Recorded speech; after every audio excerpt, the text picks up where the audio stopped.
I always have people reach out and say, well, how much does it cost? And how much does my insurance cover it? And I'm like, don't know, don't care. How can we assist you? Hi guys, Dr. Todd here. This is Joy right here. I want to welcome back to the Two Thumbs Up podcast. Remember to check us out on Facebook and Instagram and TikTok. We will also be uploading these to Spotify here soon. We'll be recording each week, and a new episode will be out on Thursday. So, welcome to it. Here we are. Yes. I think what I wanted to do today is I want people to get to know you and what drives you. And I think one of the questions to start out with is, what drives your passion? You know, I'm passionate about a lot of things. But when it comes to what we do here in the clinics, what I'm passionate about is results.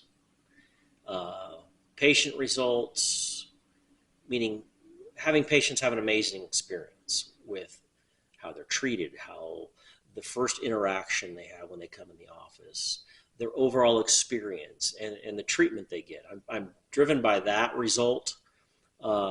It's kind of interesting because I find myself striving for these results, and then there's always has to be a monetary value attached when you're running a business. And for me, that's been a difficult hurdle to jump over. Yeah. Because, especially in healthcare, when it comes to people, there is no dollar value. They're that important to me, and I want them to feel when they come to a facility like ours that they feel loved and they feel valued and they feel important. And then the treatment they get is results based. And so to attach a dollar amount to that has been a difficult segue for me. And so I've always looked at it like, most businesses, I would say, are driven off of revenue models.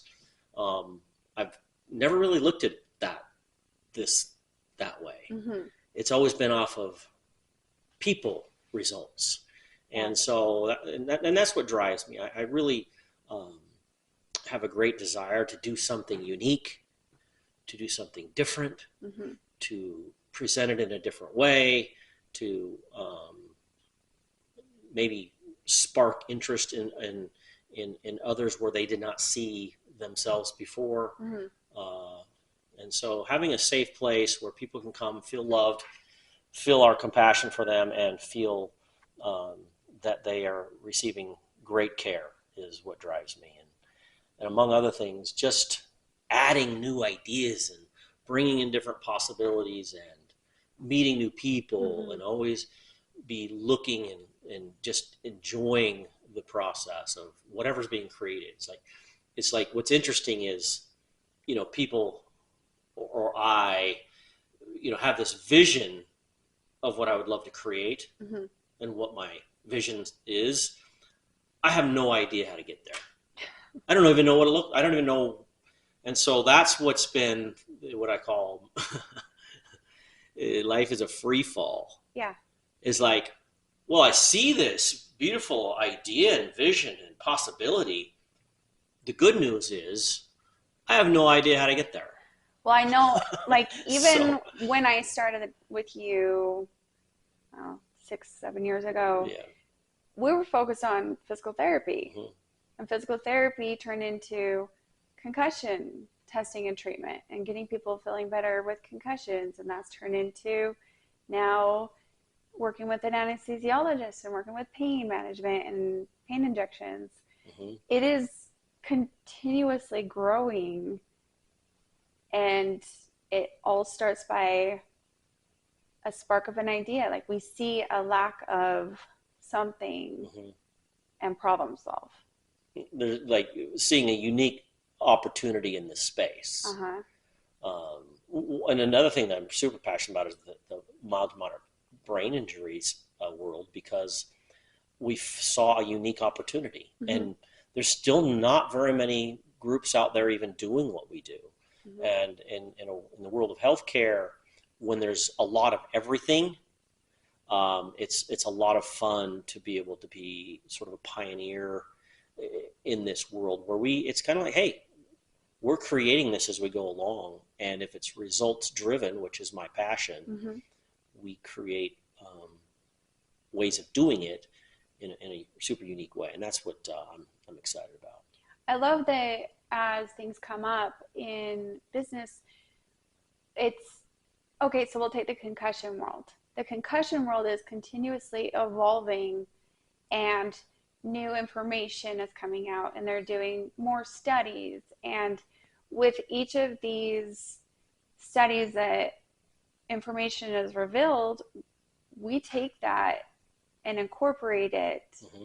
And so we're growing as the information is growing. And to me, that's fun. That's fun to be a part of that. New ways of testing, new ways of imaging, all of those things. It's super exciting. Yes. Yeah. And I know for a lot of people, as they start feeling better, when they eat better, they start feeling that difference. And I know that you're very passionate about nutrition. So do you talk to your patients about nutrition as well? Yes. I mean, we do. Our practitioners do, and we've incorporated some of that. I feel like in my life, I have really dived in on a personal level. And and so we're beginning to incorporate some of that into our protocols. But on a personal note, I love it. I love taking a look at new ideas for myself. I do something that I listen to myself, meaning I call it intuitive eating or intuitive exercise or intuitive, hey, well, I'm going to give that a go and see what that feels like, what the result is. So for one of the things, and I know it's big out there now, but, ice bath, cryotherapy, those types of things. I've been doing ice baths for a long time. And, at first I was hesitant, but I found that they really, really work for me. So that was intuitive saying, hey, that works for me and I'm going to do it. So tell me about that specifically.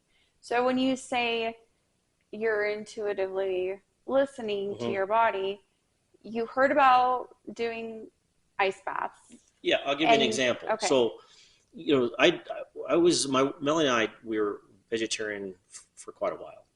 And I did it for a couple of years. And I realized it doesn't work for me. There was other things going on metabolically. I'm like, that doesn't work for me. Now, for some people, it completely works. But for me and my body, it really wasn't working. I wasn't seeing the results I wanted to see. And so then I'm like, if I give a prescribed way of doing something to a person, especially when it comes to diet or exercise or those types of things, I always tell them, please see if this works for you, because it may not. Just because it works for me doesn't mean it's going to work for somebody else. And so that was... When you say that, you're asking them to do what?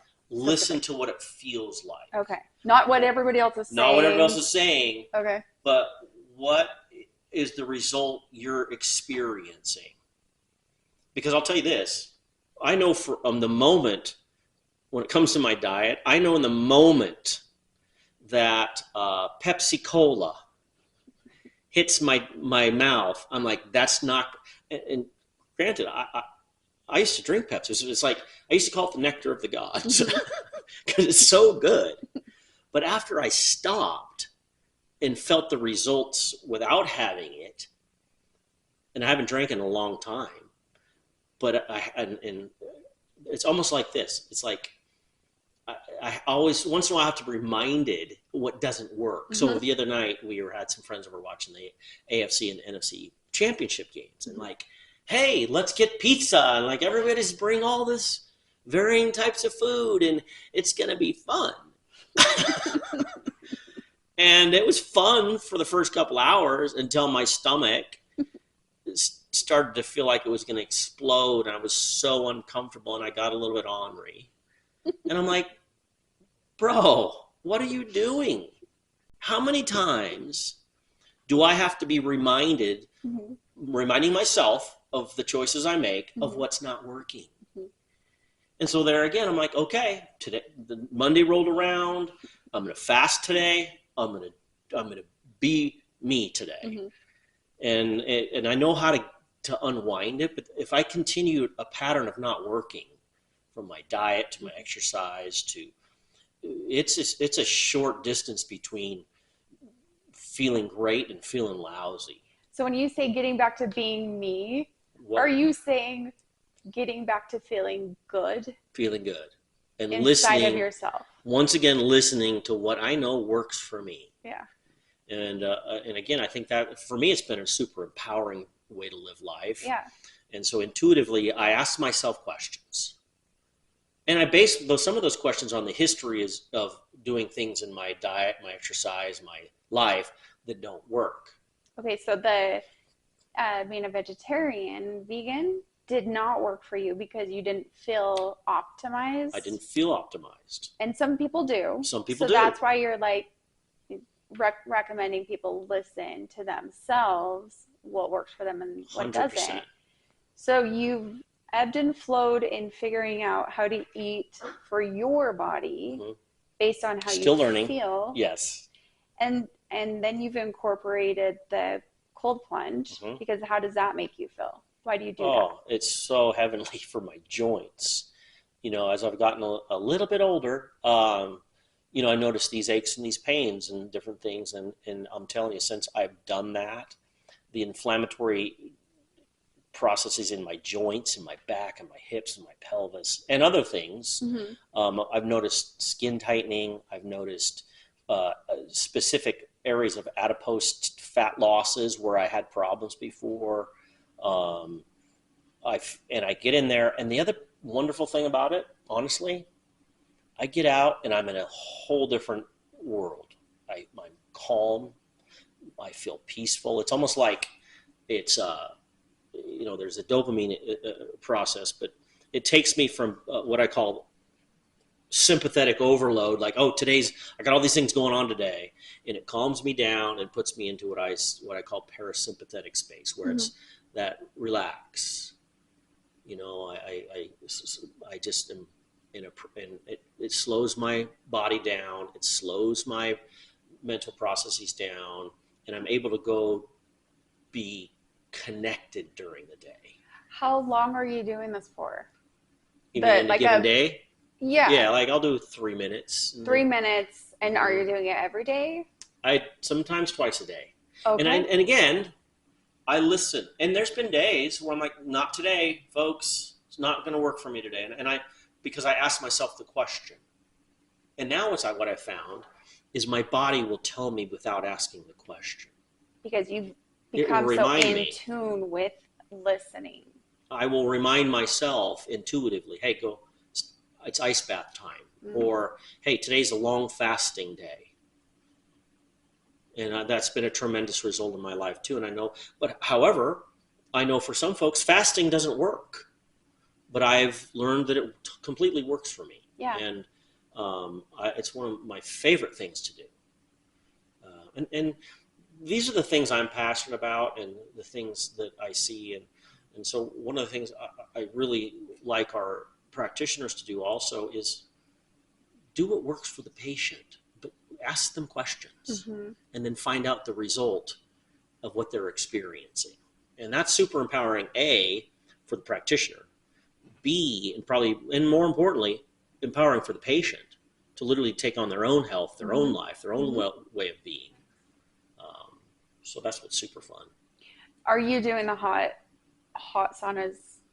Yeah. With it. I have an infrared sauna at the house, and I'll do that probably 3 times a week. But again, it's a question. Hey, and my body will tell me, hey, as a matter of fact, I did it yesterday in my house, and I hadn't done it in about a week. And I had this something hit me upside the head, like my inner knowing or whatever I want to call it, said, bro, get in the sauna. And I'm like, duh, how come I didn't do this 2 days ago? Well, I didn't have the reminder. My body, my intuition reminded me. And so that's what I love about listening. And it's not listening here per se. It's listening here to my intuition. What would work in my life? And then I can extrapolate that idea, that feeling, that intuition into my relationships, into my business, into my health, into my way of being, into being a dad, into being a friend, all of it. And then I'm like, oh, that works. That doesn't work. Yeah. So that's what's I love that part of my life. I think spending time with you, I've seen it myself where you do encourage those around you to ask for themselves. That each and every person has their answers inside of themselves, and to learn how to pause and ask and pause and listen to what the answer is. And I do see that you, across the board, apply it in all of the different spaces in your life, including work. And I think that's where in the beginning of this conversation, you were saying the revenue, the money, the monetary value, how do you put value on top of a human feeling better? Yeah, I mean, like that's hard to do. There's an infinite value to somebody. Yeah. And how do you place something that's so variable as monetary on their well-being? It doesn't work that way. Yeah. Their well-being is of the highest order. And then possibly you can run a business around that, and the monetary value will flow in some form. Yeah. And I know for you, you have to sleep at night. I mean, that's 100%. And you can't if that's not lining up. It doesn't. I've never been able to do it that way. And so it's an interesting way. I mean, it's an interesting way to run a business when most businesses are operated off revenue models. And I truly have this knowing that healthcare in particular is about the person in front of me, the person I'm interacting with, the patient I'm having a conversation with, and everything else goes away in that moment. It's like, what's in the best interest of this person? Yeah. And I always have people reach out and say, well, how much does it cost? And how much does my insurance cover it? And I'm like, don't know, don't care. How can we assist you? And then we'll see what happens. Otherwise, why do it? Yeah. It's, I love it. And listening and kind of, working through this maze of possibilities and how to create my passion and what my vision is actually, I used to look at it like, oh gosh, I'm going to do that. Now I look at it and go, oh, I can do that. There's a way. There's always a way. And I may not know the way, but I trust the way will show. Because I honestly feel that my heart is pure. Yeah. Well, and it gets you excited. It gets me excited. And if anybody feels excited to go to work, does it really work? So, and then, that's one of the things I love about the doctors that work with us now is they see a similar thing. And I'm just ready to go, ready to do it. And so. Well, thank you for taking the time. Yes. Oh, yeah. Thank you. I mean, this is kind of unique to me. Usually I'm the one asking the questions. Yeah. But I really appreciate it. And we'll see where we go. Yep. For the 2 Thumbs Up podcast. 2 Thumbs Up podcast. And again, folks, we love you. Thank you. Check us out on Instagram, Facebook, TikTok. And again, soon to be on Spotify. But take care of yourselves. Do something nice for yourself today. And